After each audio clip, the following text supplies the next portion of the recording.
Hi again, everybody. My name is Greg Anderson, and this is the Good Timekeeping Show with Greg Anderson. I thought I should make a follow-up video to the one I made yesterday. That's when I took these two G-Shock watches here, and on each of them I installed the Chinese copy of Casio's Combi Bracelet.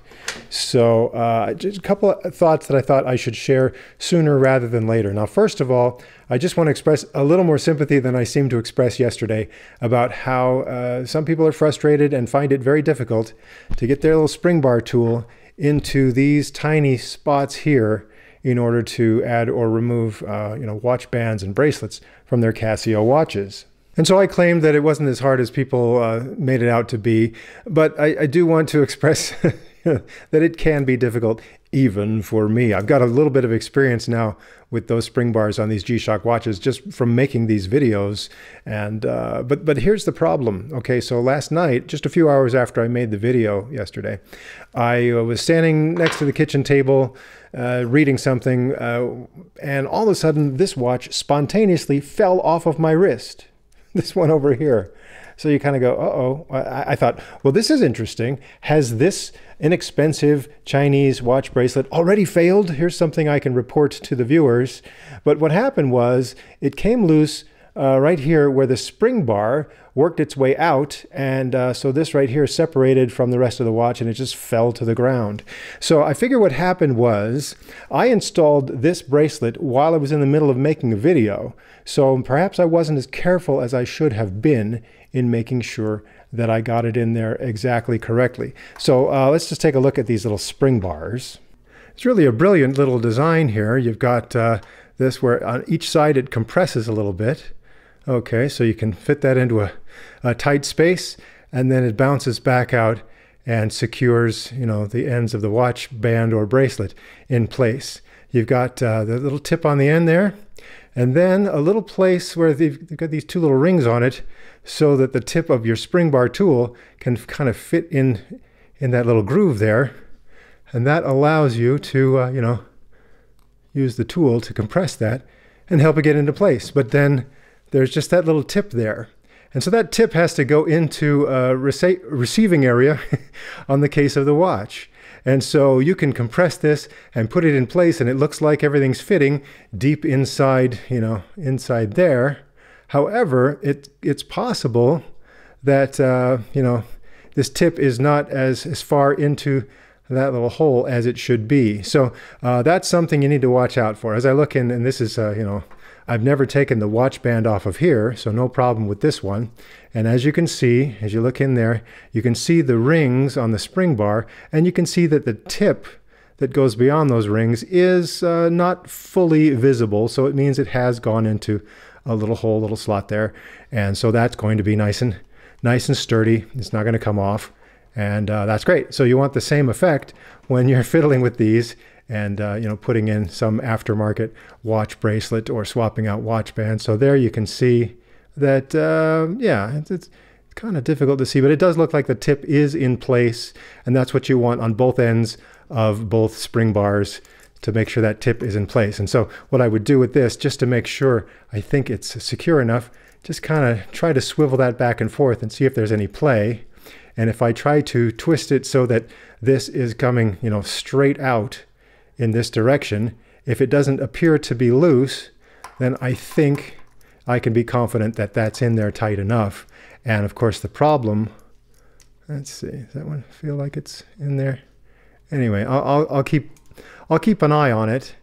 And this is part of the evaluation. This is why I bought these. This is why I'm making a video about this, to let you know how well that works. I think what happened was with this watch here, the GW6900, I just didn't have it in there quite as tight as it should be, and it worked its way loose, and it just spontaneously fell out while I was standing next to the dinner table.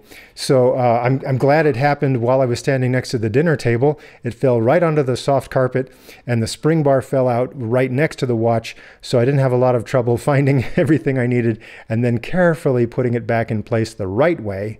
I'm glad it didn't happen while I was, rock climbing with Tom Cruise in southern Utah, because, well, then it would have fallen off and maybe gotten lost, and then Tom Cruise would yell at me and make threats, and you know, fire me. And well, we know that you know, nobody wants that to happen. It's just misery for everyone when you force Tom Cruise to yell at you. So I'm glad that didn't happen. But anyway, what I do now that I've got it fixed and correctly installed, I will give it a little bit of a tug every, you know, few minutes every day, just to make sure, is it still tight? Did I still get that right?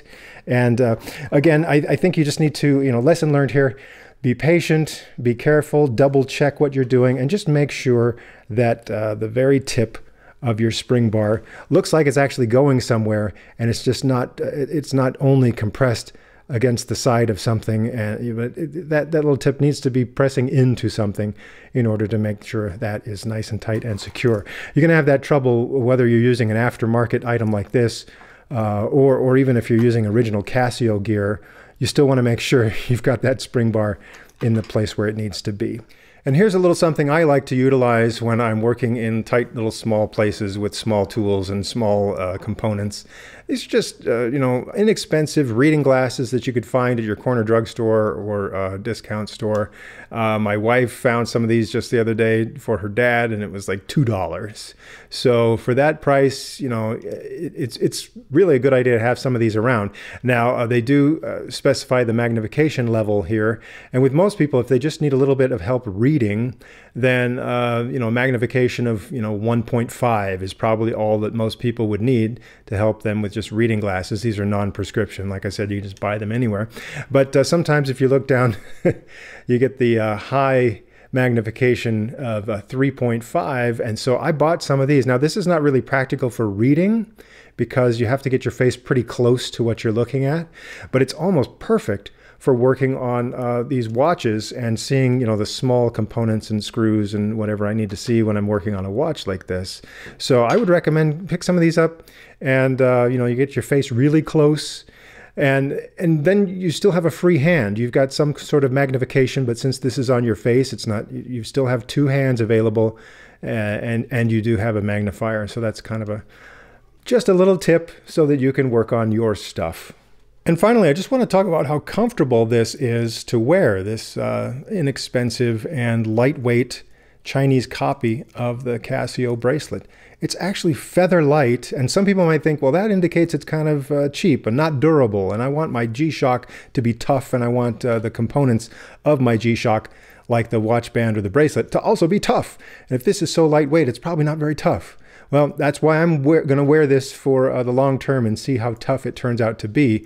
But I will say that from a comfort standpoint, it's just feather light, and it just feels really comfortable to wear. So something to keep in mind. Now, I'm not going to take this off the watch again and weigh it, but maybe what I should do is compare. So here's a stock G-Shock with a resin watch band. They come like this. Let's see that, and that weighs in at 49 grams. So, okay, so actually what I'm going to find here is that this one with the Chinese bracelet actually weighs more. Okay, it weighs more than that. But something about the feel of the bracelet versus, you know, the kind of this stiff resin, it does feel pretty comfortable, even though, you know, like I said, proof here that it is heavier, yes. But let's compare something like this genuine Casio bracelet here. Let me zero out my scale once again and make sure I get this right. Okay, this by itself, 56 grams just for this. So if I were to, you know, put this on this watch, you know, you subtract the weight of the original bracelet, and it's still going to be kind of heavy with this Casio thing here. Let's just, for the fun of it, let's put an original Casio resin watch band on there and find out it's 15 grams. So if I take this and subtract the 15 grams, yeah, so I guess this is adding about 9 grams versus this one, which means that this bracelet here, you know, would weigh about 9 grams more than this. So you're talking, you know, somewhere in the neighborhood of, let's say 22 to 25 grams for just this bracelet. You know, that's lightweight, but like I said, very comfortable. And I thought that is worth mentioning. So that's all for now. I got to clean this up. It's starting to look like my garage. And you don't want to see my garage right now. So anyway, thanks for watching. And I will, again, do some long-term evaluation of these on these watches. I really like them so far. If I keep this one from falling off again, and I think I will now that I know what I'm doing. This would be, you know, I talked about how that came out. This might be a situation where these banana pins that are slightly curved would have been a good thing to use if I continue to have trouble making them fit in there, but because these curved pins might have a better advantage of really digging into where they need to go deep inside this little receptacle. But anyway, that's all something we can discuss on a future episode coming up of The Good Timekeeping Show.